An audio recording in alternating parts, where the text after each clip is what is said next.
Yo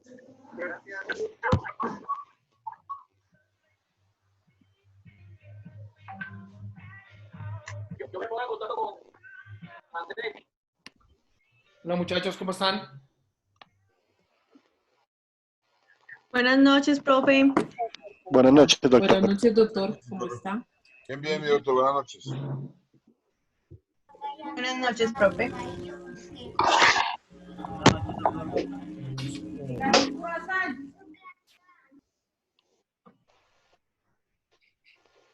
Doctor, buenas noches. Buenas noches, ¿cómo estás?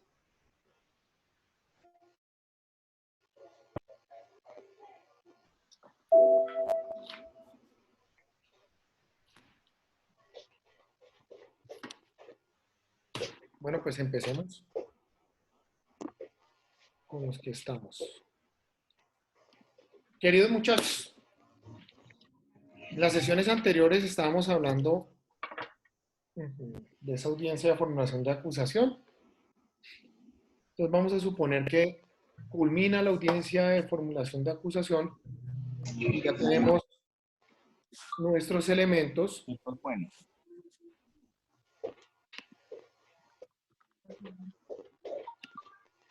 Empiezan a mamar de gallo, tienes paciencia.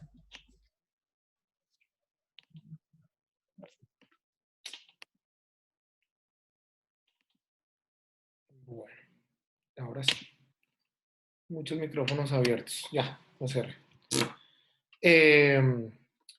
Buenas noches, doctor, ¿cómo está? Hola, ¿cómo vas, Inés? ¿Cómo vas? ¿Cómo estás? Bien, gracias a Dios. Aquí ya empezando la clase. Ok, qué bueno. Muchas gracias por asistir. Bueno, Muchachos, entonces, decía, tenemos esa audiencia, nos hacen el descubrimiento. Bueno, se enunció qué es lo que se va a descubrir allá.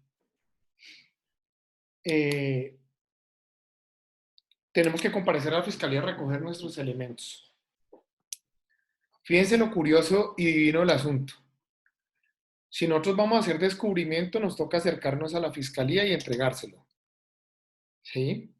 Lo propio debería hacer la fiscalía, quien es la interesada de trasladar los elementos y entregárselo a uno en su oficina o mandárselo por el correo o mirar. Aunque lo del correo no es de fiarse.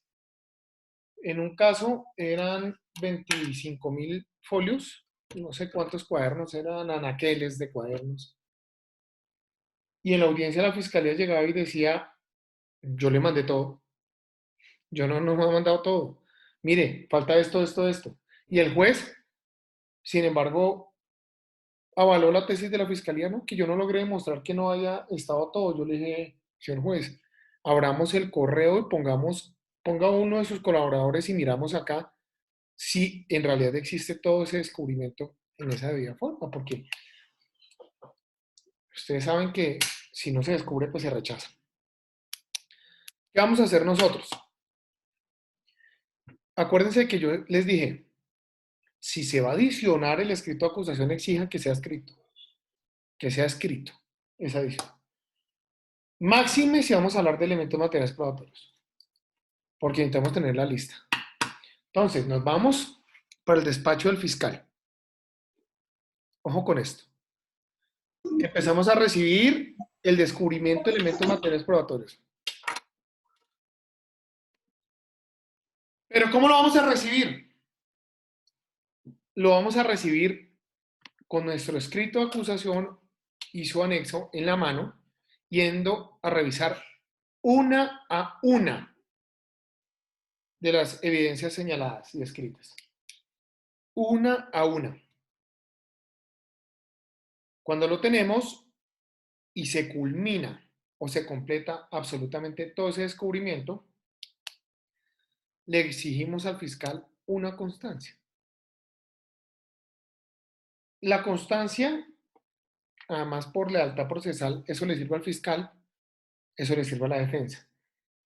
Ojo, ojo muchachos, hay constancias que firman abogados por el afán, que van a decir, sea constancia que se entregó todo lo relacionado en el escrito de acusación y ya.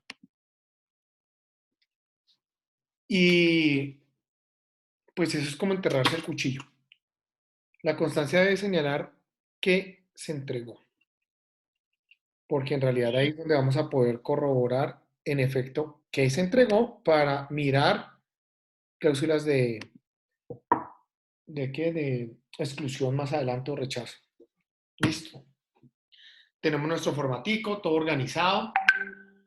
Y muchachos, viene un parámetro bien interesante, indiscutiblemente necesario en el sistema.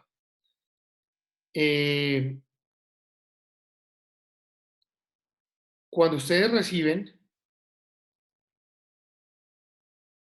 esos elementos,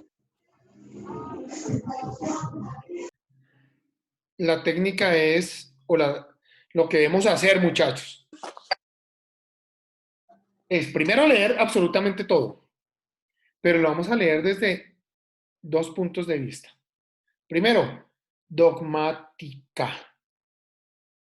Y nos vamos a poner en los pantalones del fiscal. ¿Qué va a demostrar el fiscal con este elemento material probatorio? Esto de cara al, al tipo penal que se enrostró, adecuándonos en la situación fáctica acusada. Ojo, muchachos, ojo con lo que les voy a decir. Miramos cada una de las pruebas. Listo. Miramos eso que les acabo de denunciar dogmáticamente. Y el otro parámetro es cómo contrarresto credibilidad a esa prueba. Hay abogados, por ejemplo, que dicen, oiga, contra este testimonio lo va a traer de acreditación, para desacreditar más bien, le traigo 2 testigos más. Y ustedes se consiguen la entrevista de 2 testigos más y se van a la audiencia preparatoria y lo que hacen es meter una vaciada. ¿Por qué? ¿Qué tenemos que hacer? Un parámetro diferenciador siempre. Cuando 2 testimonios, muchachos queridos, van a señalar un hecho, así estuviesen en el mismo lugar, tenemos que aprovechar y hacer muy bien esa entrevista para que se sume un parámetro diferenciador, porque los 2 testigos no nos van a servir. Si definitivamente los 2 testigos dicen exactamente lo mismo, preparemos el testigo y vamos a simular como si fuéramos a hacer un juicio. Y nos sentamos a hablar con el testigo. ¿Por qué? Importantísimo. Ustedes a veces dicen, oiga, tengo el testigo estrella. Con esto, mejor dicho, es un cura y resulta que este cura, pues, es un berraco y todo el mundo lo quiere en la población, X o Y. Es el testimonio que, ¿qué le van a tachar? Es el testimonio en que su relato está tan bien construido que le he hecho ya varias preguntas a mirar si en realidad sí estuvo de testigo o no. Y efectivamente relata lo que demuestra que él vivió. Es el testigo. Muchachos, y ese testigo es de los que se orina ya en plena audiencia, del miedo y del susto, y que se va a bloquear y que no les va a servir para absolutamente nada. Fíjense que se quedaron con nada. Se quedaron con nada. Entonces, bien, vamos a empezar a revisar, vamos a trabajar sobre todo ese programa metodológico. Acuérdense, yo les dije, hacemos una constancia de designación de investigador diciendo esta defensa en calidad de defensa contractual, defensor público, X o Y, designa como investigador a tal persona. Listo.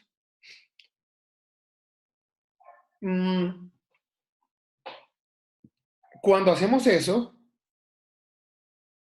estamos acreditando. Estamos acreditando a nuestro investigador, lo estamos autorizando. Entonces, ¿qué vamos a hacer, muchachos? Les voy a tratar de poner en pantalla una designación de investigador que yo normalmente uso para que miremos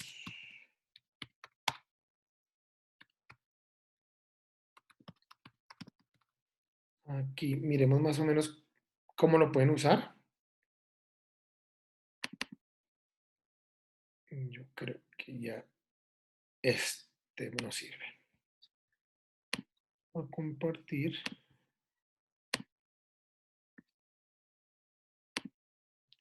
Miren, muchachos. Dirigido aquí en instituciones públicas, privadas o personas naturales. Importante, personas naturales. Son a quienes les vamos a tomar entrevista. Referencia de asignación de investigador privado para desarrollo de labores de investigación de campo. De campo. Y acá está diciendo que el suscrito es abogado defensor de esta señora y dice, miren muy bien lo que voy a tocar acá, conforme al poder debidamente conferido por la imputada. Entonces, ¿qué vamos a hacer, muchachos? A esto le vamos a anexar nuestro poder. ¿Listo?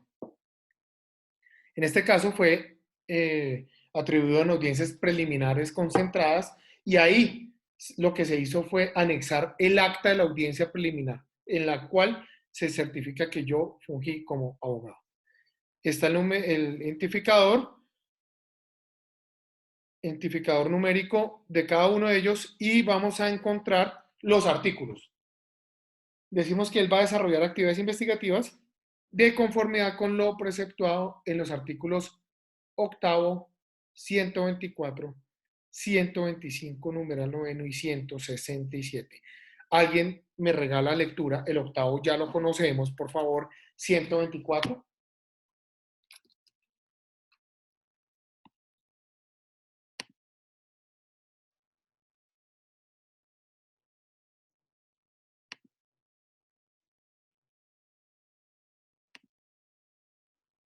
Artículo 124. Derechos y facultades. La defensa podrá ejercer todos los derechos y facultades que los tratados internacionales relativos a derechos humanos que forman parte del bloque de constitucionalidad, la constitución política y la ley reconocen en favor del imputado. 125, por favor. Artículo 125. Deberes y atribuciones especiales. Artículo modificado por el artículo 47 de la Ley 1142 de 2007. El nuevo texto es el siguiente. En especial, la defensa tendrá los siguientes deberes y atribuciones. Primero, asistir personalmente al imputado desde su captura, a partir de la cual deberá garantizársele la oportunidad de mantener comunicación privada con él. Segundo, disponer de tiempo y medios razonables para la preparación de la defensa, incluida la posibilidad excepcional de obtener prórrogas justificadas para la celebración del juicio oral. Tercero, en el evento de una acusación, conocer en su oportunidad todos los elementos probatorios, evidencia física e informaciones de que tenga noticia la Fiscalía General de la Nación, incluidos los que sean favorables al procesado. Cuarto, controvertir las pruebas, aunque sean practicadas en forma anticipada al juicio oral. Quinto, interrogar y contrainterrogar en audiencia pública a los testigos y peritos. Sexto, solicitar al juez la comparecencia, aún por medios coercitivos, de los testigos y peritos que puedan arrojar luz sobre los hechos materia de debate en el juicio oral. Séptimo, interponer y sustentar, si lo estimare conveniente, las nulidades, los recursos ordinarios y extraordinarios y la acción de revisión. Octavo, no ser obligado a presentar prueba de descargo o contraprueba ni a intervenir activamente durante el juicio oral. El noveno sí dice, buscar, identificar empíricamente, recoger y embalar elementos materiales probatorios y evidencia física, realizar entrevistas y valoraciones que requieran conocimientos especiales por medio de los técnicos e investigadores autorizados por la ley. Para tales efectos, las entidades públicas y privadas, además de los particulares, prestarán la colaboración que requieran, siempre que se acredite con parte del defensor certificado por la Fiscalía General de la Nación que la información será utilizada para efectos judiciales. Décimo, abstenerse de revelar información relacionada con el proceso y su cliente conforme a la ley. Muchas gracias, Martín. Mira, en ese que acabas de leer, fue declarado inexequible por la sentencia C-536 del 2008, la expresión por la Fiscalía General de la Nación. ¿Qué quiere decir eso? Cuando estábamos hablando, ahí decía, siempre que se acredite por parte del defensor certificado por la Fiscalía General de la Nación. Es decir, a mí me tocaba rogarle a la Fiscalía para que pudiese ejercer mi derecho de defensa, rogarle, oiga, déjenme tener ese investigador. Sí, expídame, si la Fiscalía no lo hace, pongamos un ejemplo, le dieron 30 días para que usted estudiara todo el descubrimiento y en esos mismos 30 días recoger todos los elementos materiales probatorios. Y si la Fiscalía no se le daba la berraca gana, ¿va a llorar usted al estrado? Y si el juez es de los que dice, no, momentico, usted, ¿por qué no le da un derecho de petición? ¿Por qué no instala una tutela?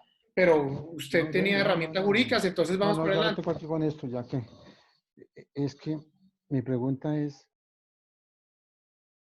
¿Qué pasó? ¿Algo sucedió? Bueno, entonces, no hay necesidad, muchachos. No hay necesidad de tener esa certificación. Uno de mis investigadores le encanta que la pida. Entonces, lo que yo le hago es un escrito dirigido a la fiscalía y vaya usted y búsquelo. Él se siente más seguro. La vieja escuela le gusta trabajar con más formalismos. Listo, hágalo. Pero fíjense, muchachos, lo importante en la designación del investigador de haber nombrado esto. Si bien es cierto, en la proforma que yo tenía relacionada, hablaban el 125 solo de la causal del numeral 9, pero tengan presente una cosa. Cuando ustedes, por ejemplo, están en la audiencia de formulación de acusación y el proceso es muy largo, tiene mucho elemento material probatorio y ustedes, por cuestión de tiempo, van a enviar un asistente de la oficina, van a enviar al mismo investigador, tomen la palabra en la audiencia y díganle al juez, señoría, el día de mañana a tal hora en la oficina del señor fiscal se va a presentar mi investigador que va a mi nombre, previa autorización de su estrado, para recoger los elementos materiales probatorios. Señoría, es la misma persona que queda autorizada ya a su arbitrio para que firme el acta de descubrimiento de elementos materiales probatorios. Porque han habido fiscales que le dicen a uno, le dicen más bien al investigador, no, tiene que venir el abogado. ¿Dónde demonios dice que el abogado? Si ustedes miran la fiscalía cuenta con su equipo de investigadores. La defensa cuenta con su equipo de investigadores. ¿Es que acaso esos investigadores no hacen parte de la defensa? Claro que hacen parte de la defensa. Pero la gracia es no dar papaya, ¿no? Entonces, listo, vamos a entregar la información y vamos a hacer lectura en este momento de el 167, por favor. Artículo 167 del Código de Procedimiento Penal. Información acerca de la ejecución de la sentencia. Los jueces de ejecución de penas y medidas de seguridad informarán a la Fiscalía General de la Nación acerca de las decisiones adoptadas por su despacho que afecten la vigencia de la condena o redosifique la pena impuesta. Qué pena, yo me equivoqué. Dame un segundo. Qué pena. Sí. No, esa no es. Qué pena. Bueno, sí, señor, ok. A ver, debemos estar cerca.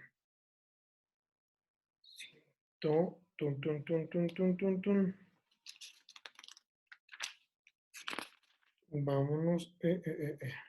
No, no hacen providencias judiciales. Es por aquí. Listo.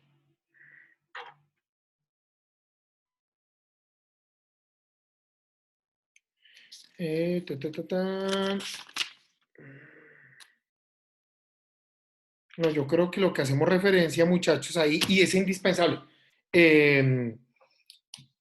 a las audiencias preliminares. Tenemos que irnos a las audiencias preliminares 153.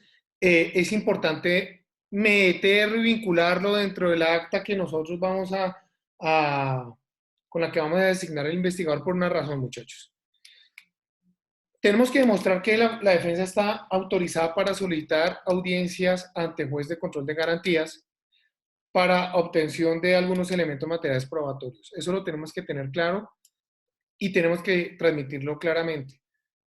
¿Qué pasa, muchachos queridos?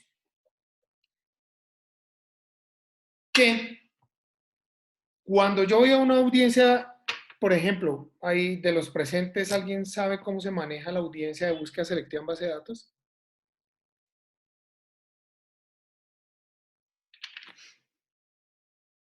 Primero se solicita ante el juez de control de garantías, luego se hace la búsqueda y luego se hace el control posterior al juez de control de garantías. Eso Listo. tiene una sentencia de exequibilidad condicionada, la C336, si mal no estoy.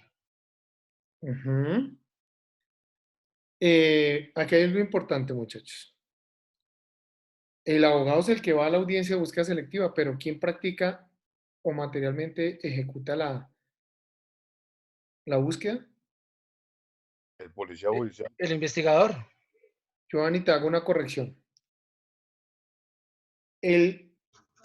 O una aclaración. El policía judicial. 472. Sí. El policía judicial es el investigador del Estado. Sí. Y el investigador de la defensa es investigador privado. Obvio, claro que sí, mi doctor. No, pues sino que no puedes ampliar la palabra policía judicial para el investigador privado. ¿Listo? No. Ok. Lo que pasa es que lo estaba viendo era por el punto de la fiscalía. Sí. Cuando la fiscalía solicitaba también audiencia en búsqueda selectiva en base de datos ante el juez de control de garantías. Listo. Sí, Entonces, perfecto. Entonces, como nosotros no vamos a autorizar a nuestro investigador cuando hay audiencias de búsqueda selectiva, entonces de una vez en esa asignación de investigador vamos a poner adelante esa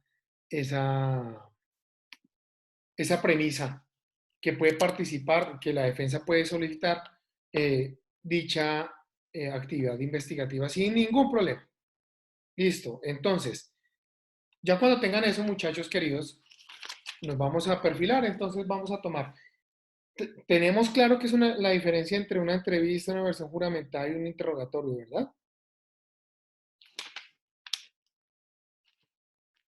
¿O no vieron eso?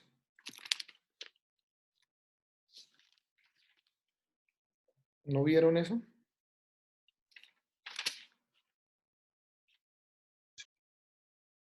Pues, profe, si nos lo puede recordar, por favor. Listo. Son tres instituciones jurídicas totalmente diferentes.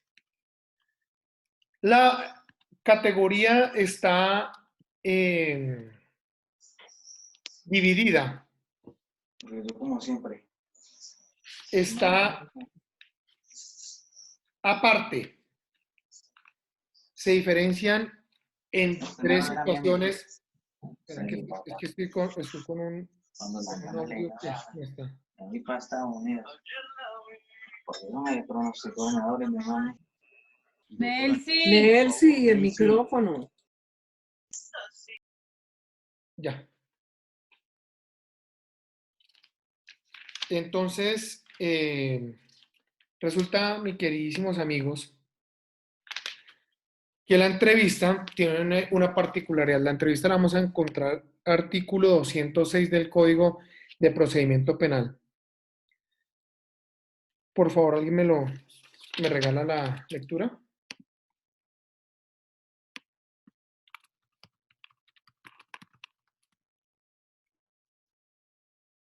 Doctor, artículo 206, entrevista. Cuando la Policía Judicial en desarrollo de su actividad considere fundadamente que una persona fue víctima o testigo presencial de un delito o que tiene alguna información útil para la indagación o investigación que adelanta, realizará entrevista con ella y, si fuere el caso, le dará la protección necesaria. La entrevista se efectuará observando las reglas técnicas pertinentes y se emplearán los medios idóneos para registrar los resultados del acto investigativo. Sin perjuicio de lo anterior, el investigador deberá al menos dejar constancia de sus observaciones en el cuaderno de notas en relación con el resultado de la entrevista. Perfecto. El cuaderno de notas. El cuaderno de notas se puede usar en un juicio oral. Ellos lo pueden usar para refrescar memoria. Entonces, por eso es importante el cuaderno de notas. Los investigadores, hay muchos que lo tienen, otros pues no es una camisa de fuerza. Entonces aquí si vemos el parámetro, dice la policía judicial. Pero en desarrollo del principio de igualdad de armas vamos a determinar que no es solo la policía judicial, sino también los investigadores privados. ¿Listo?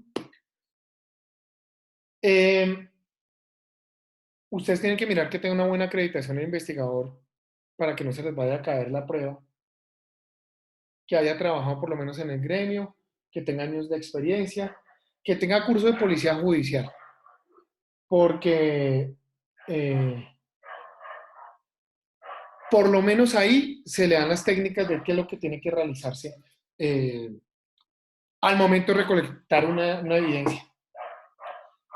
Hay quienes estudian criminalística, mucho mejor, porque ya es ese curso de policía judicial intensivo. Muchachos, esa es la entrevista, la se puede desarrollar. Fíjense que el testigo puede llegar y decir mentiras en la entrevista. Y ustedes dicen, oiga, dijo mentiras, ¿qué hacen? Pues ustedes en el juicio es donde lo pueden atacar. ¿Listo? Pero fíjense la diferencia con una declaración juramentada. La declaración juramentada, por favor, alguien lectura. Está... No, primero miremos el 271, por favor.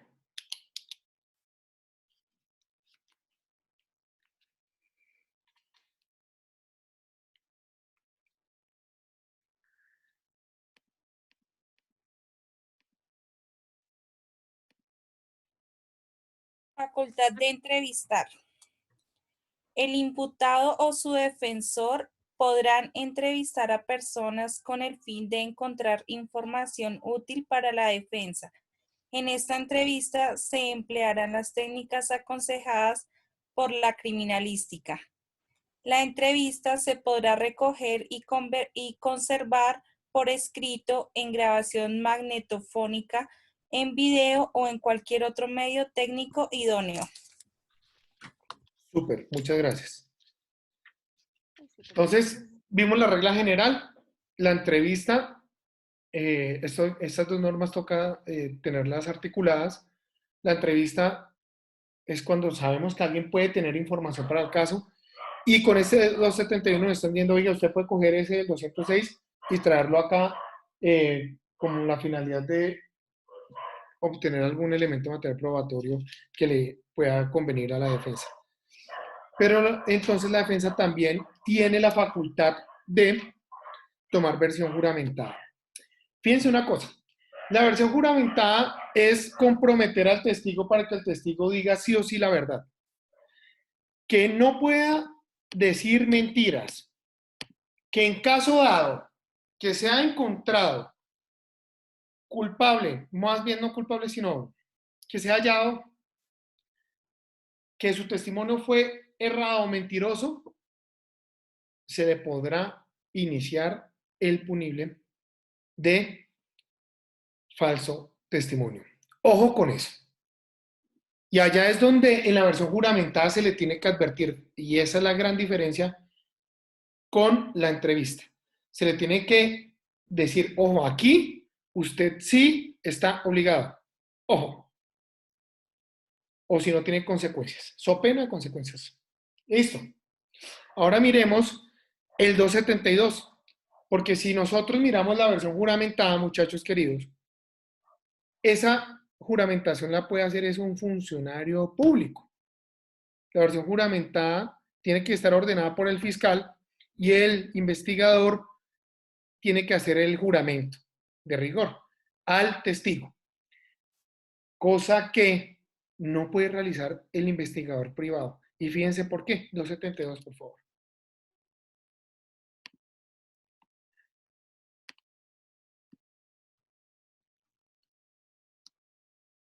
Artículo 272. Obtención de declaración jurada.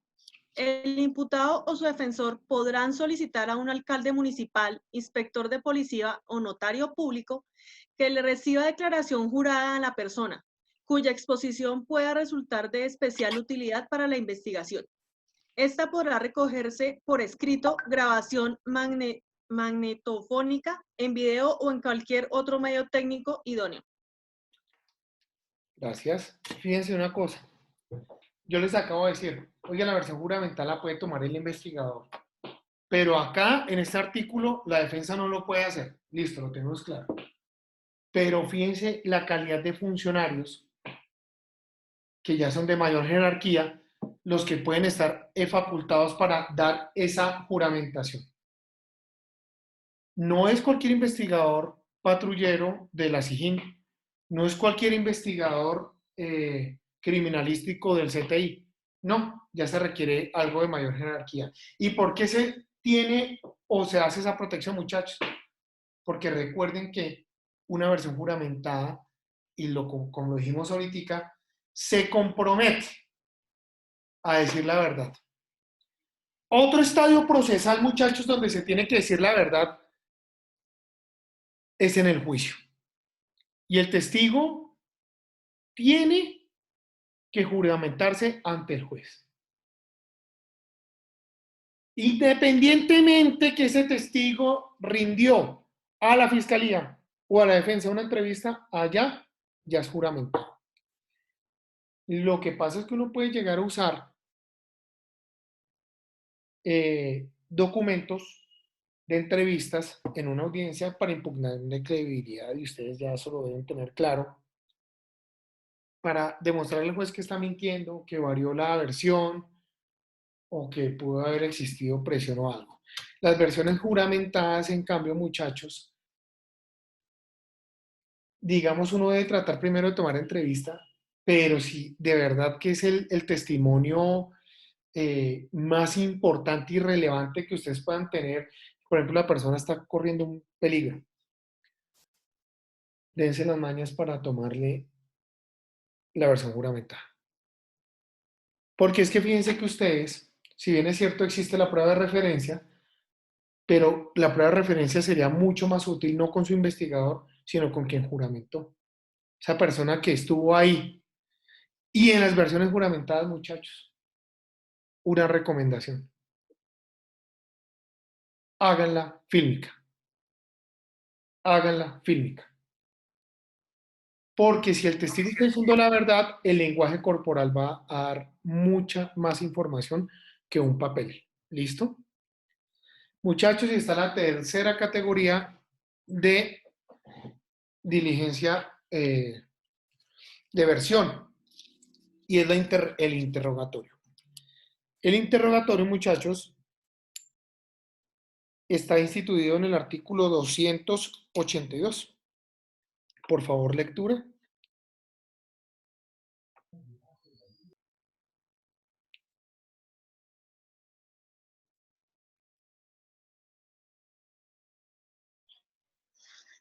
Artículo 282. Interrogatorio a indiciado. El fiscal o el servidor de policía judicial, según el caso, que tuviere motivos fundados de acuerdo con los medios cognitivos previstos en este código para inferir que una persona es autora o partícipe de la conducta que se investiga, sin hacerle imputación alguna. Le dará a conocer que tiene derecho a guardar silencio y que no está obligado a declarar contra sí mismo ni en contra de su cónyuge, compañero permanente o pariente dentro del cuarto grado de consanguinidad o civil, o segundo de afinidad si el indiciado no hace uso de sus derechos y manifiesta su deseo de declarar. Se podrá interrogar en presencia de un abogado. Muchas gracias. Importante. Cuando yo estaba en la fiscalía y llamamos interrogatorio a una persona, era porque teníamos alguna deficiencia investigativa. Normalmente no usábamos esa prueba para construir nuestra teoría. Y hay una razón muy sencilla. El interrogado puede llegar a decir mentiras. Sí, señor. No, se saltó el micrófono. El interrogado puede llegar a decir mentiras, muchachos queridos. Dice mentiras. ¿Y qué? ¿Y qué? Si el tipo está obligado a no incriminarse. Si la finalidad de la entrevista, interrogatorio o declaración juramentada es llegar a juicio, ¿cómo van a introducir un interrogatorio de una persona si él desea guardar silencio y no va a dar su declaración en un juicio oral? Pues no, la fiscalía se quedó con el cuaderno y no puede hacer nada, se quedó con las copias, no sirve para nada. Pero hay situaciones en las cuales sí es mejor rendir el interrogatorio porque se pueden estar cometiendo, digamos que, injusticias. Y puede ese interrogatorio servir muchísimo. En un caso que estaba adelantando mi señor padre en una defensa y yo estaba en la otra, el caso se imputan cargos. Aparte de imputarse cargos, se hace lo siguiente. Se impone medida de aseguramiento y nosotros estamos diciendo que los elementos no, pues que tenemos prueba de corroboración de restarle credibilidad, que corroboraría absolutamente todo lo que queríamos o podríamos decir en un interrogatorio.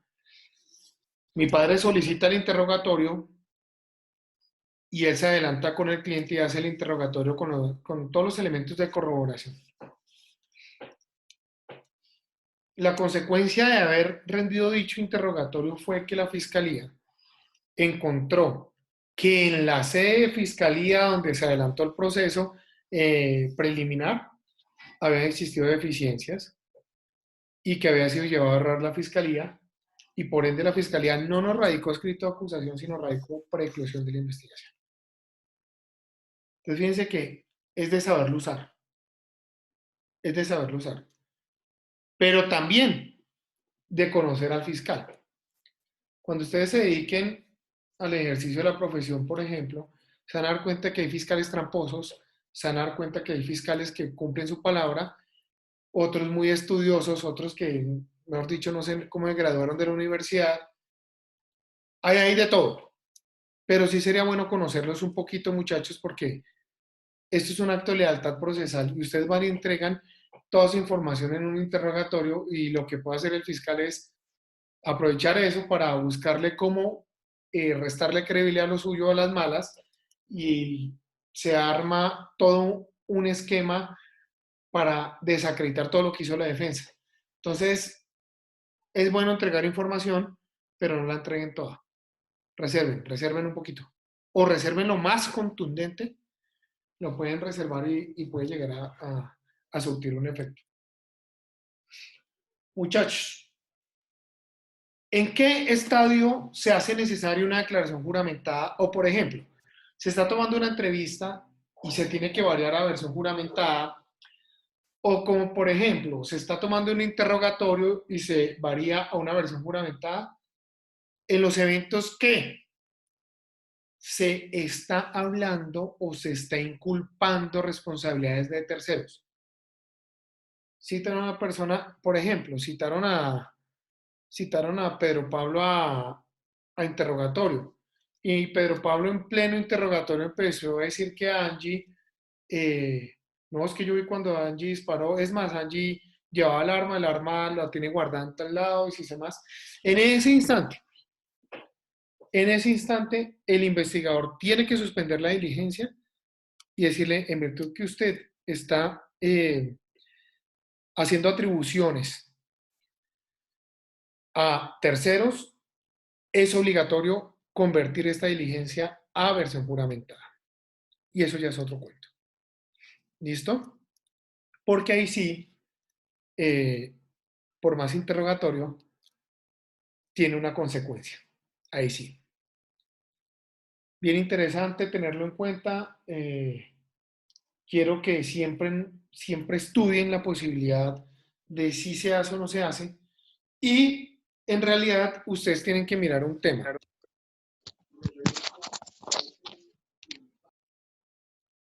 La regla de experiencia dice, ese testigo que tomó la fiscalía, que lo relacionó, pues ese testigo yo también tengo que ubicarlo.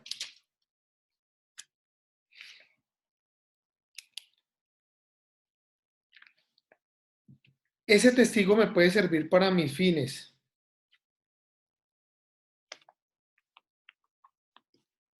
Pero, oiga, ¿será que el testigo sí me va a salir a mi entrevista? Ya le salió a la fiscalía, ¿será que a mí me va a salir? O si ya le salió a la fiscalía y no dijo todo, pues, ¿será que a mí sí me puede decir todo? Eso es un trabajo, a uno le toca ponerse las rodilleras, ¿no? Pero recordemos algo bien interesante. Esto es tan facultativo, inclusive, muchachos, y tan permitido por la ley, que el mismo 337 que ya miramos, que es el contenido de la acusación, el mismo 337 dice en el numeral quinto, literal C, el nombre, dirección y datos personales de los testigos o peritos cuya declaración se solicita en juicio. ¿Y cuál es la finalidad de ello? Pues la finalidad es ubicarlos. Además, porque entre otras cosas, ustedes como abogados con equipo de trabajo, y lo mismo la Fiscalía General de la Nación, cuando llega un testigo al escenario judicial,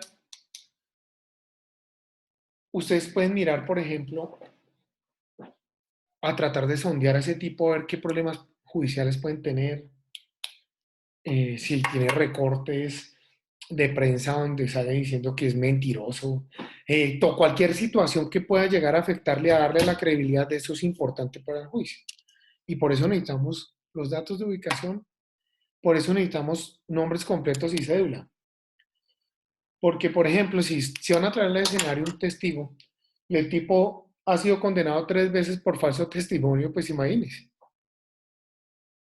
Sería, pues, ilógico que un juez le fuera a parar bolas a una persona que se está demostrando que constantemente puede decir o faltar a la verdad y puede llegar a confundir a un juez. Entonces vamos en ese primer escenario, muchachos, como para que miremos qué más podemos hacer.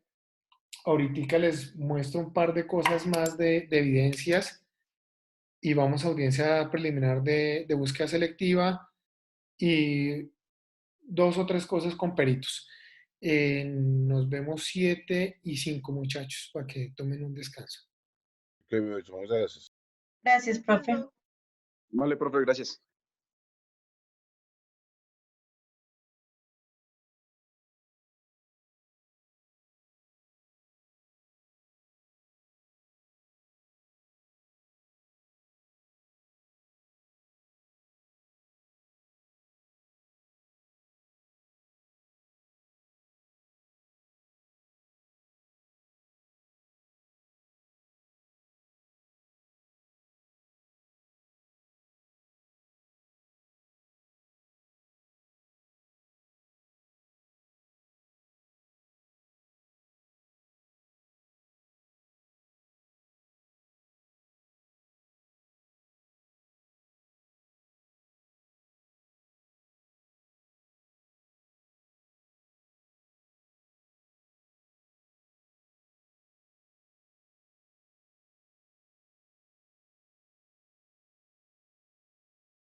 ¿Estamos, muchachos?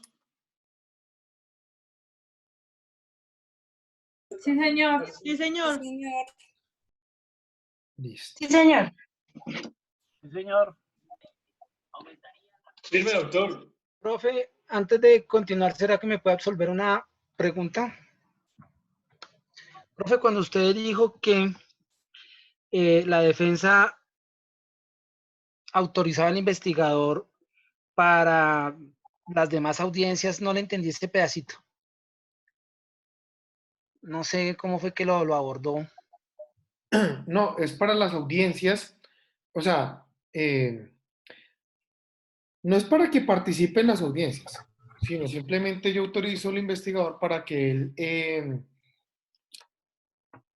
pueda tener esa acreditación de cara a las audiencias que solicitó la defensa para obtener elementos materiales probatorios. Y lo otro es que lo autorizo desde la audiencia de acusación para que conozca los elementos materiales probatorios, que pueda ir a recogerlos. Esos son los dos puntos. Es bueno que también vayan los investigadores a la fiscalía a recoger en esos procesos que son muy, muy grandes. Además, porque yo considero que hay una cosa bien importante, y es, si bien es cierto, usted es el que lidera la investigación, porque usted es el que imparte la misión de trabajo, el investigador también le va a dar pautas a usted, y por eso toca hacer un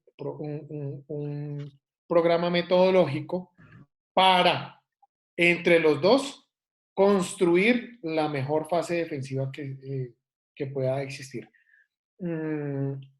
Ya vamos a mostrar más o menos una misión de trabajo. Quiero que tengan claro una situación. Para la defensa no se llama orden a policía judicial. ¿Listo? Por la razón que ya dijimos. Además, pues no tenemos ningún policía judicial. Nosotros tenemos, es un investigador privado y lo que viene haciéndose es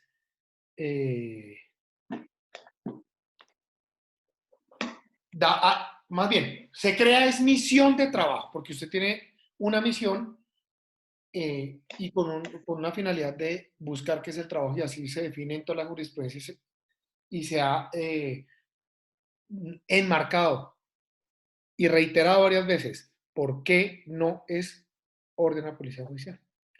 Ojo con los tecnicismos, a veces hay abogados que no lo tienen claro y pues la verdad que hay jueces que se van a la minucia y la montan por cositas como esa, ¿listo?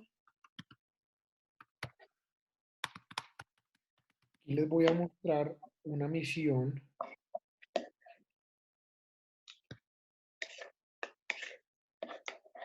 Un segundo, por favor. Está lento esto. Hay un micrófono por ahí abierto.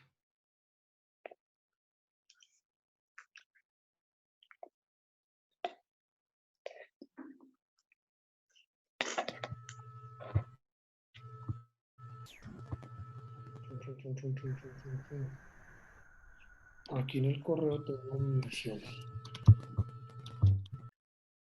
de trabajo.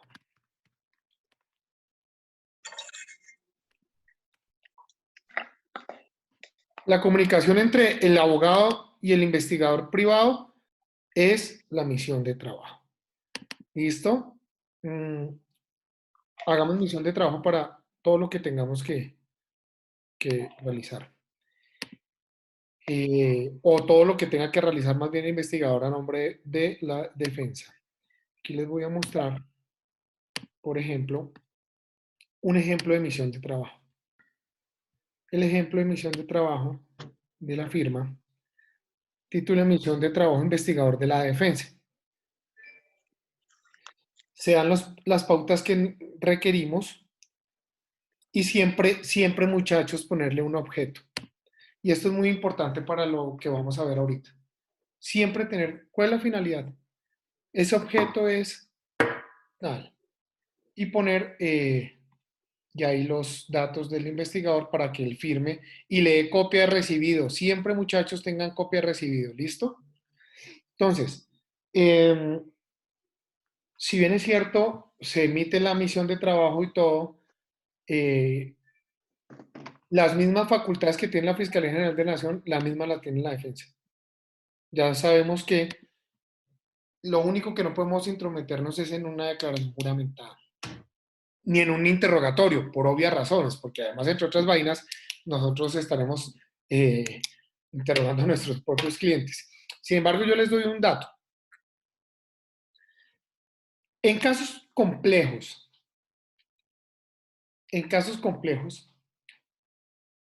que sea difícil de comprender la situación, por ejemplo, una contratación pública, que puede ser muy enredada, yo siempre le ordeno al investigador que le tome una entrevista al cliente. ¿Y cuál es la finalidad? Unos dirán, oiga, qué ilógico eso. No, miren que no es ilógico, por esta razón. Primero, usted no sabe cómo va a terminar. Al comienzo usted es novio del cliente. Tienen un amorío el berraco. Y al finalizar del proceso usted no sabe cómo el cliente va a creer que no existe una buena defensa, X o Y. O el cliente le va a decir, es que yo le dije a usted que esto no era así, que era...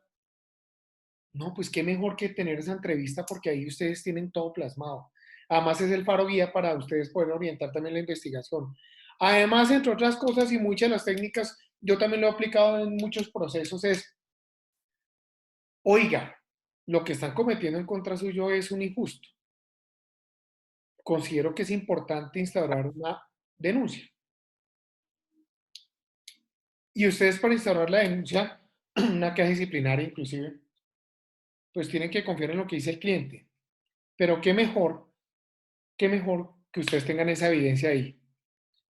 Ojo, aquí este man me había dicho que la cosa era así y ahora me está saliendo con otro cuento. Bien interesante. De verdad que es bien interesante. Obviamente no tiene fines probatorios dentro de ese mismo proceso, obviamente no. Usted dice al cliente, simplemente lo llevo, yo soy su abogado, le llevo el proceso, yo le tomo el caso, pero necesito una entrevista para que además usted me cuente cómo es que la situación. Usted se le mete por ese lado. Háganlo y verán que van a tener una buena argumentación y además un buen faro para poder tomar la defensa, porque además el testigo, es decir, su cliente en ese momento, va a contar todo lo que sepa, y ustedes a veces, por más que vayan a una entrevista a la cárcel a visitarlo, no se van a acordar de absolutamente todo. Por más que tomen nota, ustedes no van a copiar absolutamente todo y hay detalles mínimos que pueden llegar a hacer la diferencia. Muchachos, entonces, digamos, por ejemplo, hay evidencias como en un caso de una estafa agravada en la cual la fiscalía señaló no, que nunca respondió, que nunca dio fecha de cuándo iba a pagar el cliente mío, que nunca absolutamente nada, sino simplemente se hurtó el dinero. Y yo le decía, oiga, pero o se hurta o estafa. No vinculó los dos punibles. Hurto agravado por la confianza y al mismo tiempo una estafa.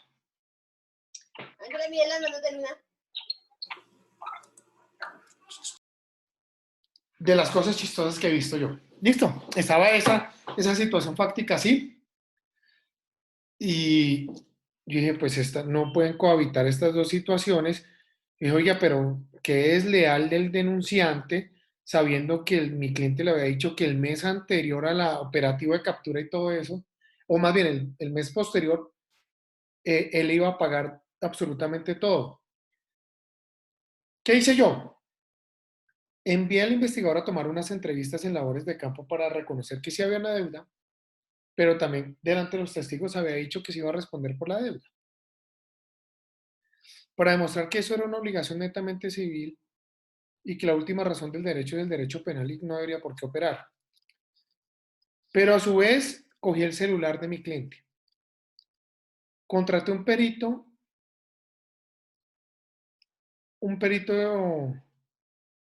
de sistemas,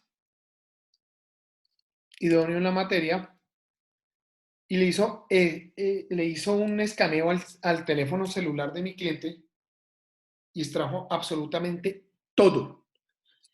Absolutamente todo, todo, todo.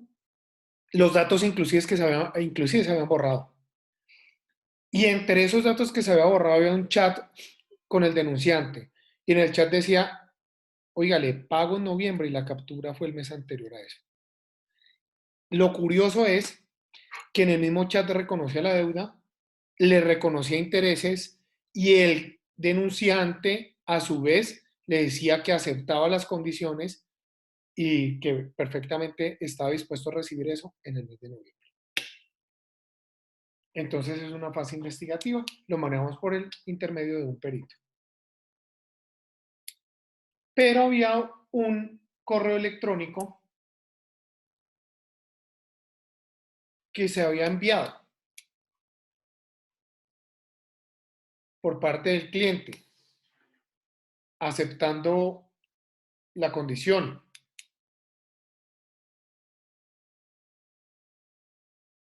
Y resulta que no pudimos obtenerlo, no lo encontramos. Pues nada, muchachos, nos tocó irnos al 244. Por favor, lectura.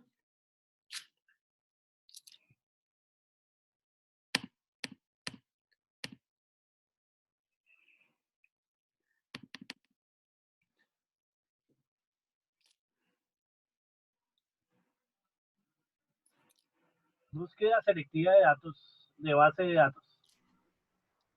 La Policía Judicial, en desarrollo de su actividad investigativa, podrá realizar las comparaciones de datos registradas en bases mecánicas, magnéticas u otras similares, siempre y cuando se trate del simple cotejo de informaciones de acceso público.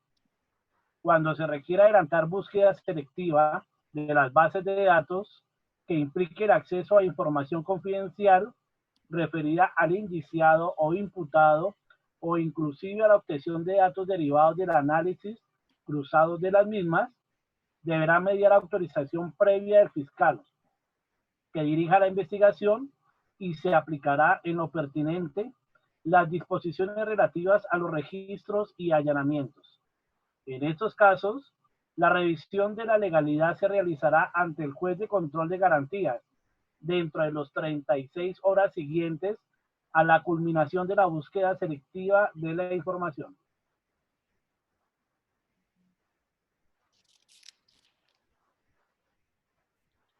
Bueno, muchas gracias. Hay unos parágrafos, pero listo. Estos temas de organizaciones criminales es un poco más profundizado. Yo les compartí a ustedes la cartilla de audiencias preliminares. Ténganla presente. En la cartilla vamos a encontrar que hay una audiencia de búsqueda selectiva en base de datos, que es un control previo. Es decir, cuando yo le solicito una autorización al juez para poder ir a recoger el elemento.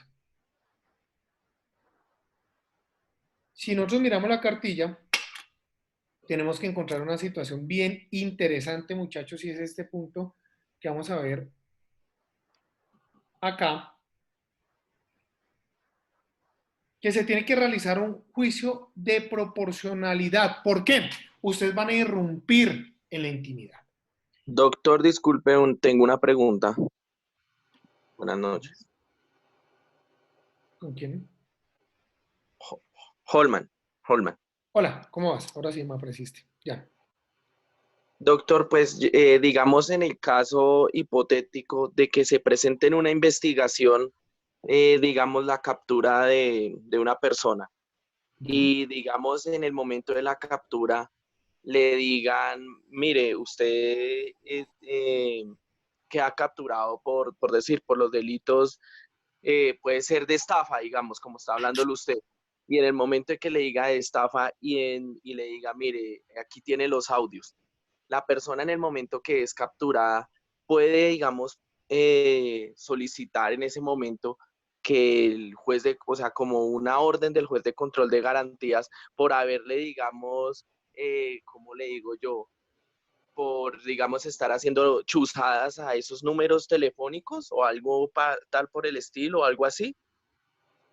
No entendí dónde aparecieron las chuzadas de los teléfonos. Pues que digamos como estamos mirando lo de las bases de datos. Hay Sí. veces que digamos, creo yo que digamos, para digamos uno poder argumentar una buena defensa, se supone que para eso tienen que haber como una orden, o estoy mal, ¿no? Eso sí no Sí, tengo pero claro. lo que no te entendí, Holman, y quiero que me aclares es, cuando tú me hablas, listo, la persona la captura en todo el cuento, pero no, Sí. no entendí qué tenía que ver la interceptación telefónica ahí.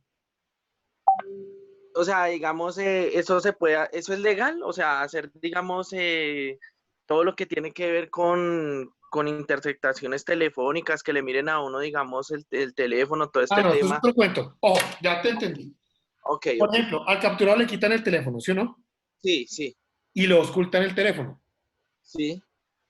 Y ustedes van a alegar, lo que pasa es que dentro del teléfono hay información privilegiada, Ok, ¿cierto? sí, Entonces, como hay información privilegiada, el juez de control de garantías es el que tiene que autorizar, ¿cierto? sí. Y para que le puedan hacer la extracción de información, el juez es el que tiene que autorizar. Pues acá ustedes van a encontrar con un problema grande. El problema viene siendo de criterio. Porque, si bien es cierto, a esa persona se le está investigando por un punible, dentro del teléfono puede tener información que pertenezca a la comisión de la conducta punible, pero otros datos más íntimos. Ok, ¿Sí? sí. Sin embargo, dependiendo la modalidad como la fiscalía solicite la incautación del teléfono, si es con fines investigativos, el juez autorizará todo lo que venga de ese teléfono. Hay algo muy importante, muchachos. Los teléfonos con mayor seguridad son los iPhone. No sé si ustedes vieron un caso hace poco, bueno, un par de años, de un terrorista que le habían cogido el iPhone y no había el poder humano para poder desbloquear el teléfono. Previa autorización del juez se había solicitado la extracción de la información, pero por ser tan blindado y protegido el sistema de Apple, no podían acceder. Finalmente, ni siquiera Apple podía acceder al sistema. Apple no se iba a prestar para eso, porque mostraría una vulnerabilidad. Finalmente se logró obtener la información y efectivamente sí había situaciones concernientes a actos terroristas. Pues eso es un caso de terrorismo en los cuales la seguridad de la nación está importantísimamente comprometida, en la cual efectivamente, muchachos, se requiere ser más invasivos de la intimidad. Pero en un caso normal, por ejemplo, digamos, una captura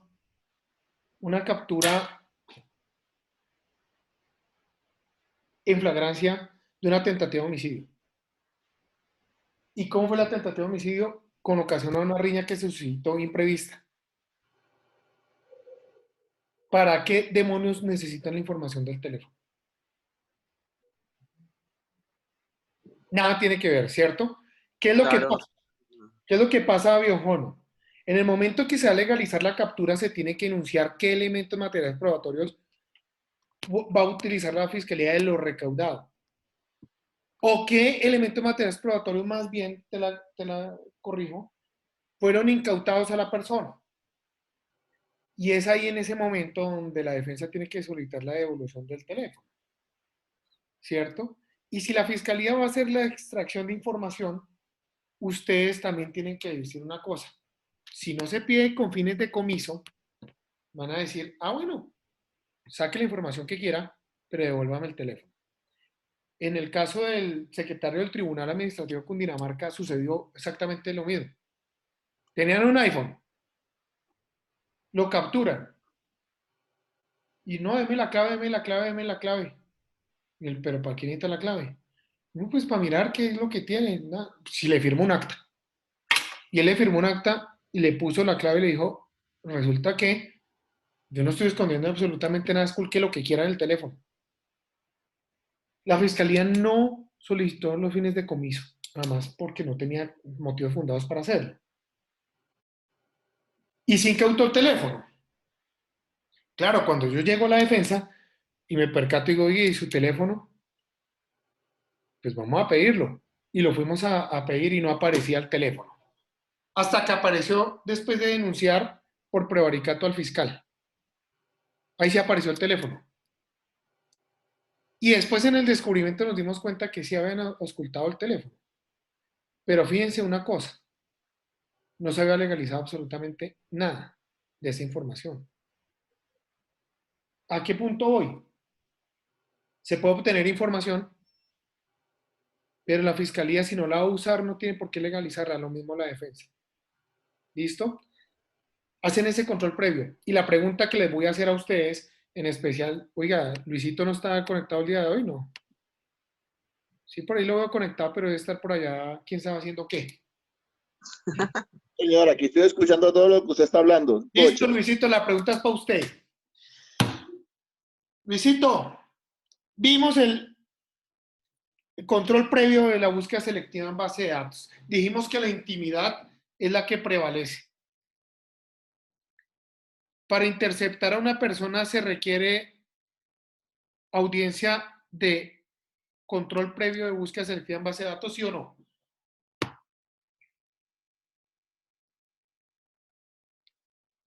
Pesado. ¿Ah? No, señor, no, señor. No se necesita. Ojo, la intimidad, ¿no? Irrumpir en el mayor grado la intimidad. ¿Se necesitará o no? Dijeron que no. Para mí sí, para mí sí. Yo digo que sí. No, mi doctor, la idea es la siguiente. Yo digo que sí.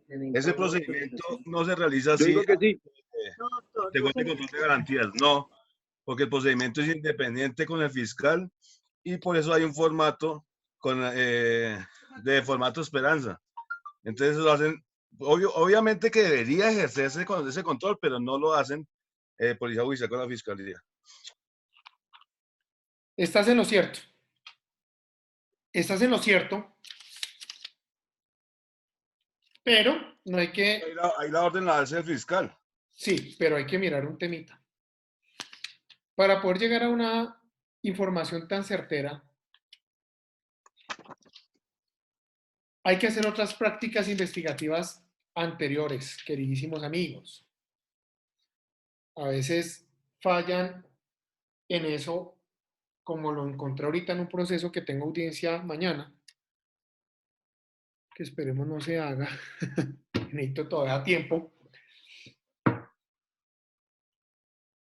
Para poder llegar a determinar que ese teléfono es de Diego Gutiérrez. Doctor, es que para allá iba yo. Anteriormente a eso, se hace una investigación y se consulta a las telefonías celulares con el fin de identificar plenamente si ese número telefónico pertenece a XY, el cual está inmerso dentro de una investigación que se está llevando por parte de la Fiscalía. Y efectivamente eso lo hace por parte del señor fiscal, quien da la orden y se llena el formato Esperanza y se continúa con la interceptación. Listo. Y la pregunta del millón es, si logran determinar que yo uso el teléfono, pero el teléfono no está a nombre mío, ¿cómo es el procedimiento?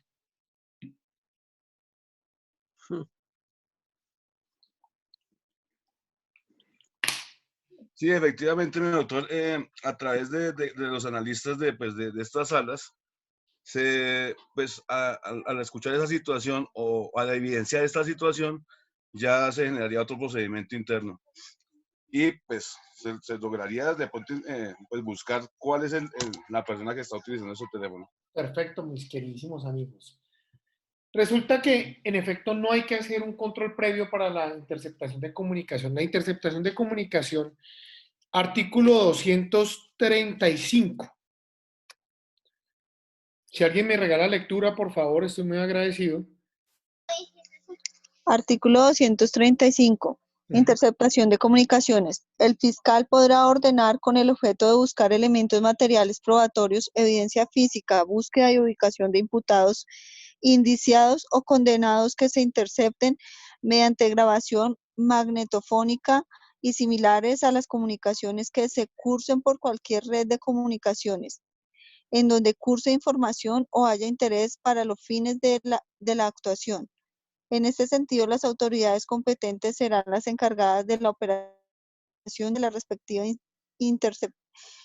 interceptación, así como del procedimiento de la misma. Tiene la obligación de realizarla inmediatamente después de la notificación de la orden, y todos los costos serán a cargo de la autoridad que ejecute la interceptación. En todo caso, deberá fundamentarse por escrito. Las personas que participen en estas diligencias se obligan a guardar la debida reserva. Por ningún motivo se podrán interceptar las comunicaciones del defensor. La orden tendrá una vigencia máxima de 6 meses, pero podrá prorrogarse al juicio del fiscal. Subsisten los motivos fundados que la originaron. La orden del fiscal de prorrogar la interceptación de comunicaciones y similares deberá someterse al control previo de legalidad por parte del juez de control de garantías. Bueno, adelante está el parágrafo, pero paremos ahí. Muchas gracias. El secreto, muchachos, es, sí, efectivamente está la privacidad, pero para irrumpir en esa privacidad, ahí está la orden. Motivos fundados. La respuesta es esa, motivos fundados. ¿Y qué son los motivos fundados? Tenemos que tener una estructura que determine que efectivamente puede llegar a ser un motivo fundado y que se puede interrumpir o irrumpir en la privacidad de la persona siempre desde la óptica del test de proporcionalidad. En un caso que yo tenía, que me da risa, investigan la persona y me doy cuenta que interceptan comunicación, la cual no se le hizo control posterior. Interceptan a la esposa de mi cliente el día que iban a capturar a mi cliente. Y la interceptación duró hasta el día siguiente. ¿Con qué finalidad lo hacían? Única y exclusivamente con fines de ubicación. Y eso ya es otro cuento. Eso es totalmente ilegal. Pero como no lo legalizaron, pues no iba a tener fines probatorios de absolutamente nada, porque entre otras vainas no encontraron absolutamente nada. Pero, ¿existe ahí un prevaricato, sí o no?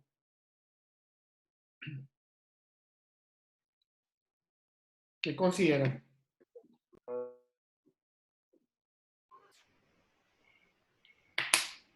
Profe, ahí es donde tiene que ver el parágrafo, ¿sí?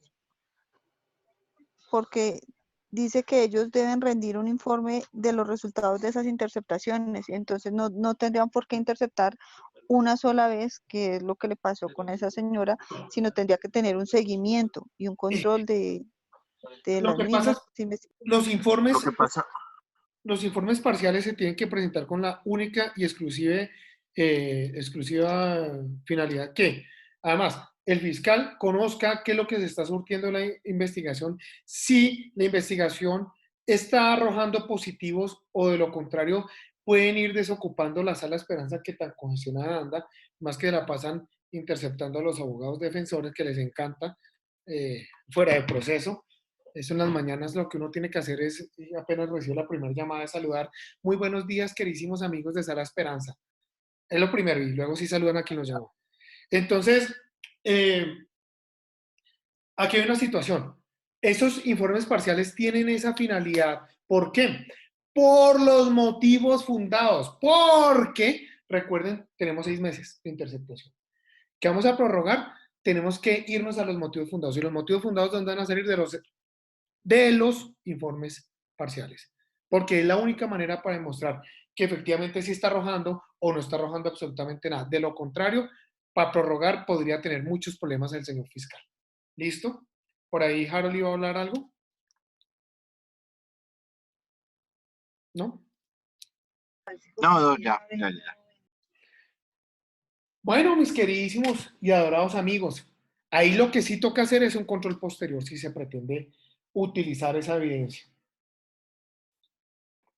La razón, no sé cuál sea el motivo o circunstancia por la cual no se tiene que hacer un control previo, pero simplemente, digamos que es una actividad ya reconocida normativa y jurisprudencialmente que se desarrolla a diario. Vuelvo y repito, todo el mundo intercepta. Yo ya me he dado cuenta de varias interceptaciones, no porque se escuchen, ustedes no van a creer que escuchan, no que el teléfono timbró, que es que se escuchó eco, que no, eso no se escucha absolutamente nada. Y máxime si ustedes van a llevar procesos de connotación nacional. El día que llevan procesos de connotación nacional, eso sí están con seguridad chuzados. Hay equipos que, hay empresas de detectives privados que se dedican a identificar cuando un teléfono está siendo vulnerado, ¿no? Eso me recuerda en el caso del doctor Felipe Caballero, cuando estaban buscando o acaban de capturar a Aida Merlano Jr., interceptaron al abogado y el grupo de investigadores se dio cuenta. Seguro ellos creían que la mamá iba a tomar contacto para tener la ubicación geoestacionaria de la mamá y poder llegar a la captura. Ni boba que fuera a aparecer así, pero es una práctica muy usual y fíjense que la mayoría de esas interceptaciones así no las expide el fiscal con motivos fundados porque, entre otras cosas, estaría inmerso en una conducta punible. Muchas veces la policía judicial, con el afán de dar el positivo, hace este tipo de situación. Yo me entrevistaba con una persona que manejaba Sala Esperanza y se encuentra en La Picota y me comentaba cómo me tenían a mí interceptado en la misma Fiscalía General de la Nación cuando fungía como asesor de Néstor Humberto Martínez en el grupo de Principio de Oportunidad. Nos tenían chuzados a todos. ¿Hay cuáles motivos fundados y cuál fiscalía había ordenado eso? Nadie. Nadie. Eso no funciona así. Pero vimos que la normatividad, por ejemplo, llega y dice, oiga, en ningún caso se puede chuzar al abogado del cliente. ¿Ustedes se acuerdan del caso Colmenares? ¿Alguien se acuerda que ahí chuzaron a la abogada? ¿A la abogada de Carlos Cárdenas? ¿Sí recuerdan? ¿No? Entonces tienen el punto así. ¿No? Sí, señor, sí, señor. A ella la capturan un amigo mío, Antonio Luis González, captura a la abogada basándose en los audios de la interceptación. Me embarraron. Obviamente quedó libre, ¿no? Obviamente el proceso no quedó en nada. Pero si hay una prohibición tácita en la normatividad,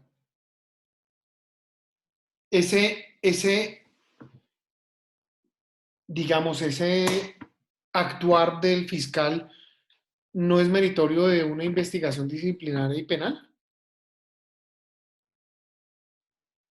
Efectivamente, si se soportaron mediante esas interceptación, claro que sí. Hay un tema bien interesante, muchachos, por eso siempre les digo, primero la dogmática. Primero la dogmática antes que cualquier otra cosa. Primero la dogmática. Resulta que para la configuración de un prevaricato, nuestra honorable Corte Suprema de Justicia dice, oiga, se requiere requisito sine qua non que se demuestre el dolo.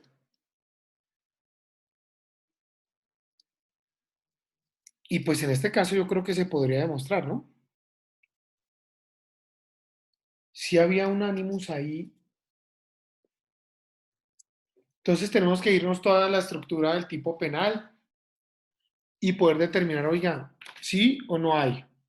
Muchachos, les recomiendo esto. El Código Penal Esquemático. Muy bueno. Para las audiencias es un berraco lío llevarse esta vaina, pues porque como es tan grande, fíjense la diferencia con el que aplico para las audiencias.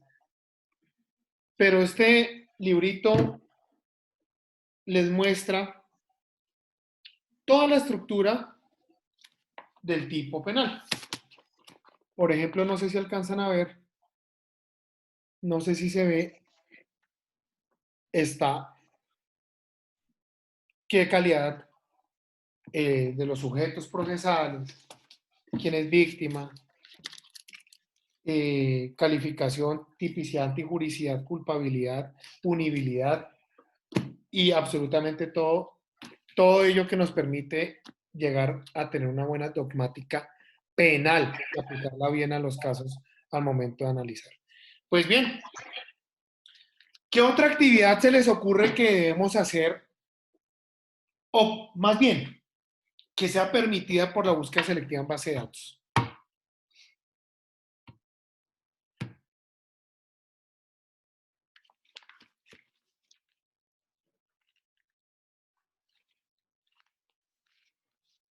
¿Ni idea? Repite la pregunta, profe, perdón. La sábana de llamadas, profe. ¿Qué otra actividad se puede realizar por intermedio de la audiencia de búsqueda selectiva? ¿Qué otra actividad investigativa?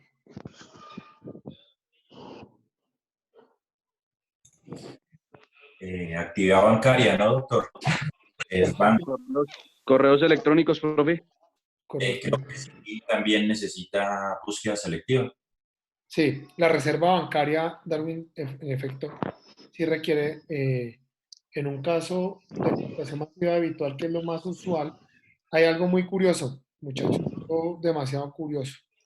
Resulta que están diciendo que 3 compañías se unieron para robar una cantidad de dinero, que lo captaban del público y que se perdió la plata. Yo llego a revisar el procedimiento y simplemente la empresa de mi prohijado lo que hizo fue un préstamo con una empresa que se dedicaba a apalancamiento financiero. Y resulta que esta a su vez tenía un pocotón de inversionistas. Entonces esta empresa estaba captando, pero por habernos dado el dinero aquí, dijeron que era la empresa que se había constituido con la finalidad de limpiar los dineros de esta empresa y, bueno, que se había montado todo el esquema. Lo cual no era cierto. Esto era una empresa muy seria y simplemente estaba ejecutando unos temas de carbón y necesitaba apalancamiento. Empezó a andar el tema y no salieron las minas, no salieron las licencias para las minas y se cayó el negocio y se fue en pique la empresa y en realidad no se pudo pagar. Lo curioso es que la señora de esta empresa, curiosamente, le entrega toda la información bancaria al fiscal. Entonces llamamos para audiencia preparatoria y el argumento del fiscal es que hay legalidad porque fue entregada voluntariamente. Sí, eso puede ser cierto. Claro, puede ser cierto siempre y cuando solo se aplique de la información que la señora entregó, se aplique solo la información de ella. De los terceros, como mi cliente, sí deberían haber realizado la búsqueda selectiva. Y no lo hicieron. Ah, pero la defensa sí lo hizo. Yo sí me fui para mi audiencia de búsqueda selectiva en base de datos. Les dije, venga un momentico. Resulta que es que aquí me están trayendo estas transacciones bancarias, pero aquí había una fiducia. Y yo le solicito, señor juez, que le diga a la fiducia que me entregue esta información, que con esa esclarezco los hechos. Porque vamos a hacer una trazabilidad y vamos a mirar que el dinero ya no eran de terceros, que no se configuraba la captación masiva habitual, porque ya cuando el dinero es manejado por un patrimonio autónomo, como es una fiducia, ya no hay captación. Porque ya el dinero está siendo bancarizado. Y en efecto lo fue. Entonces, en el caso, se queda sin elementos materiales probatorios del fiscal, pero la defensa tiene. Y como nosotros somos los últimos en la etapa probatoria en juicio, en usarlas, vamos a mirar si lo usamos o no lo usamos. Otro caso muy importante y que sonó bastante, no sé si se acuerdan ustedes, los parqueaderos judiciales, que salió hasta por séptimo día, que se robaban los carros en los parqueaderos judiciales, que se perdían, eso había carro para todo el mundo menos para mí que estoy defendiendo. Resulta que ya capturan a un cliente, mi cliente era un patrullero de la Dijín Automotores. Y dicen es que desde su usuario y desde su contraseña se realizaron todas estas modificaciones en el sistema Cioper. Ah, ok. Listo. Claro, la misma policía aporta la prueba, no hace ningún control porque es la misma entidad la que está irrumpiendo en su propia red. Pero para poder acceder a la defensa allá sí nos tocó con búsqueda selectiva. Oiga, qué vaina tan berraca. Resulta que cuando nosotros vamos a mirar, les digo, oiga, yo sí necesito determinar, sí, ustedes me están diciendo que fue con mi usuario y mi contraseña, pero no me está dando la MAC ni la IP desde el cual se hizo los supuestos modificaciones de placas. ¿Qué hacían los supuestos investigadores de la DIJÍN? Se metían al sistema. Como eran carros que tenían embargos judiciales, entonces eran montada la orden de captura para el vehículo en el sistema. Estos carros, cuando ya se llevaban al parqueadero, se metían los investigadores, cambiaban la placa y con eso el carro podía salir y circular por todo lado sin ningún lío. Es más, así vendían los carros diciendo, oiga, mire, simple y llanamente, esto es así. Pare, dígale al policía que radee este carro a ver. Y verá que no tiene nada. Claro, se metían con la placa y no aparecía nada. Ese problema es que yo sí me puse en la tarea y determiné que mi cliente estaba en Arauca y las modificaciones se hicieron en Bogotá. Y entonces me sale la fiscalía con la teoría, no, pues como él firmó un acuerdo de confidencialidad de su contraseña y su usuario, pues eso fue que él le dio la contraseña y el usuario a alguien en Bogotá para que lo hiciera desde la Polired, porque lo único que admite es desde la Polired, no se podía entrar desde otro computador. Oiga, entonces, y volvemos a la estructura del derecho penal, pues pucha, ¿en qué momento el Estado colombiano volvió a tener el derecho penal del enemigo? Acá estamos hablando, ¿es del derecho penal de autor o de acto? Usted está diciendo que es que mi cliente modificó, ahora me está tratando de vender en un juicio, que es que mi cliente suministró la contraseña después de la palera que le estoy dando yo en el juicio. No, porque entonces lo que tenemos que investigar es una coautoría y ya la situación fáctica varía.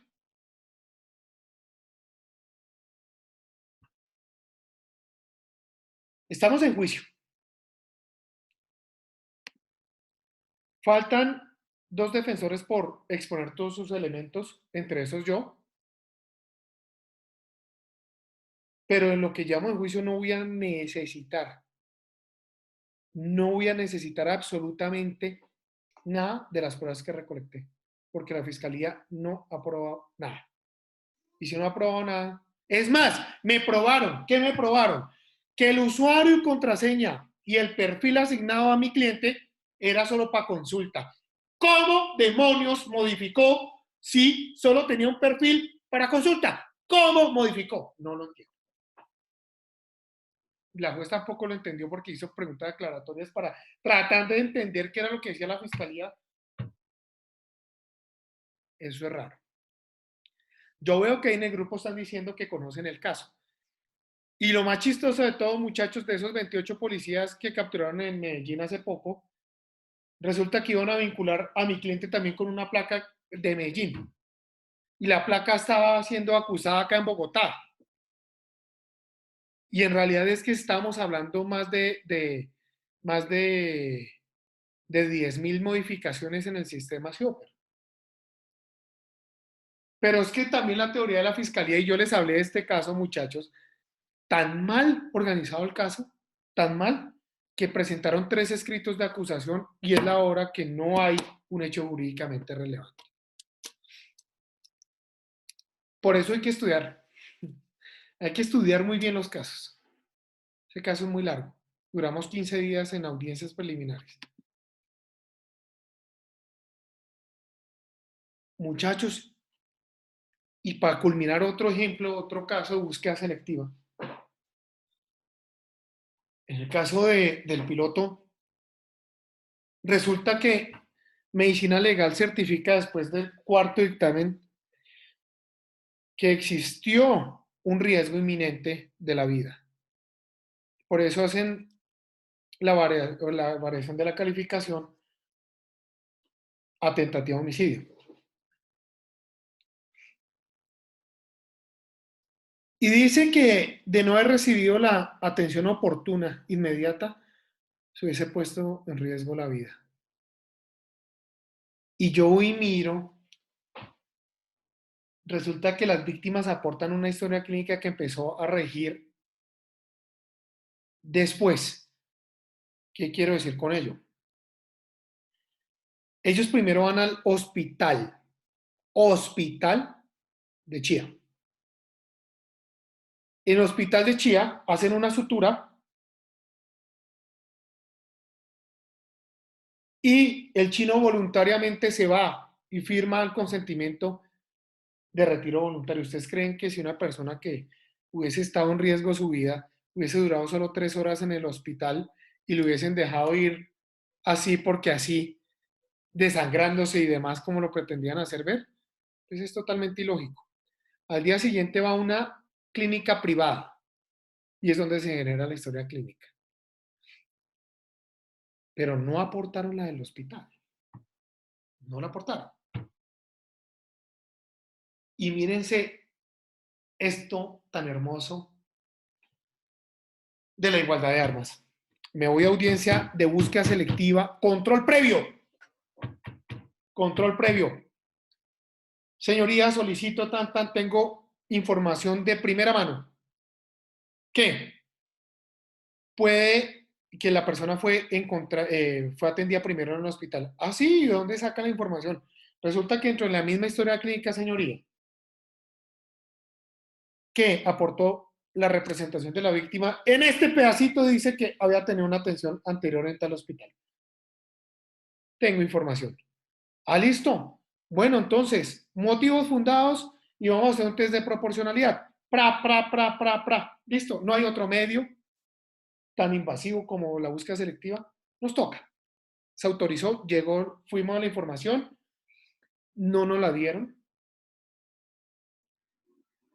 Y resulta que por la etapa procesal en que nos encontramos, muchachos, uno tiene solo 15 días calendario para practicar la actividad investigativa. Me tocó ir a una prórroga de la orden de búsqueda selectiva en base de datos. Y faltando el último día, mandé al investigador para que armara la de Troya. Y el señor gerente del hospital no me entregó la información, sino se la remitió al juez. A mí no me la quiso entregar. Yo le clavé su queja disciplinaria en la Procuraduría porque desconoció la orden del juez que estaba autorizándome para que me entregaran la historia clínica. ¿Te parece, no? Señor. Imagínense.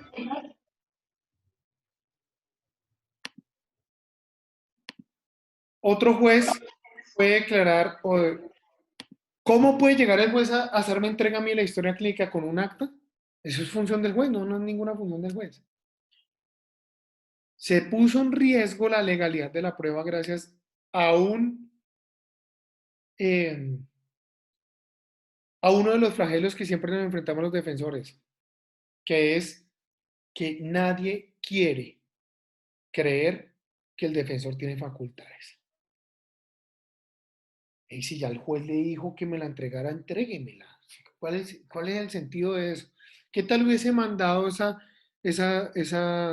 información por correo certificado y llegase al otro día cuando ya está vencido? Pues me quedo yo sin prueba gracias al señor. Y ahí sí me tocaría denunciarlo. La denuncia la tuve hecha inclusive porque fue un poquito grosero con un memorial que me tocó escribirle y él fue 3 veces más grosero, entonces después le mandé copia a la queja disciplinaria para que fueran contratando abogado. Y le dije, ahí tengo la denuncia también.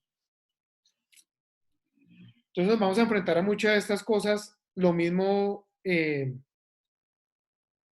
acuérdense del caso del disparo en el barrio del Salitre al bus escolar, que el señor estaba en el Banco Colpatria. Para obtener el video, la defensa le tocó ir a un juez de control de garantías. Y en esa audiencia de ante juez de control de garantías para una búsqueda selectiva en base de datos, se tuvo que argumentar que se iban a irrumpir derechos de terceros. Porque en el video salía todo el mundo que ingresaba a la Torre Colpatria. Y era un reguero de gente. Como no sabían cómo explicarlo muy bien, esa audiencia se la negaron como 3 veces hasta que comprendió que tenía que hacer un test de proporcionalidad.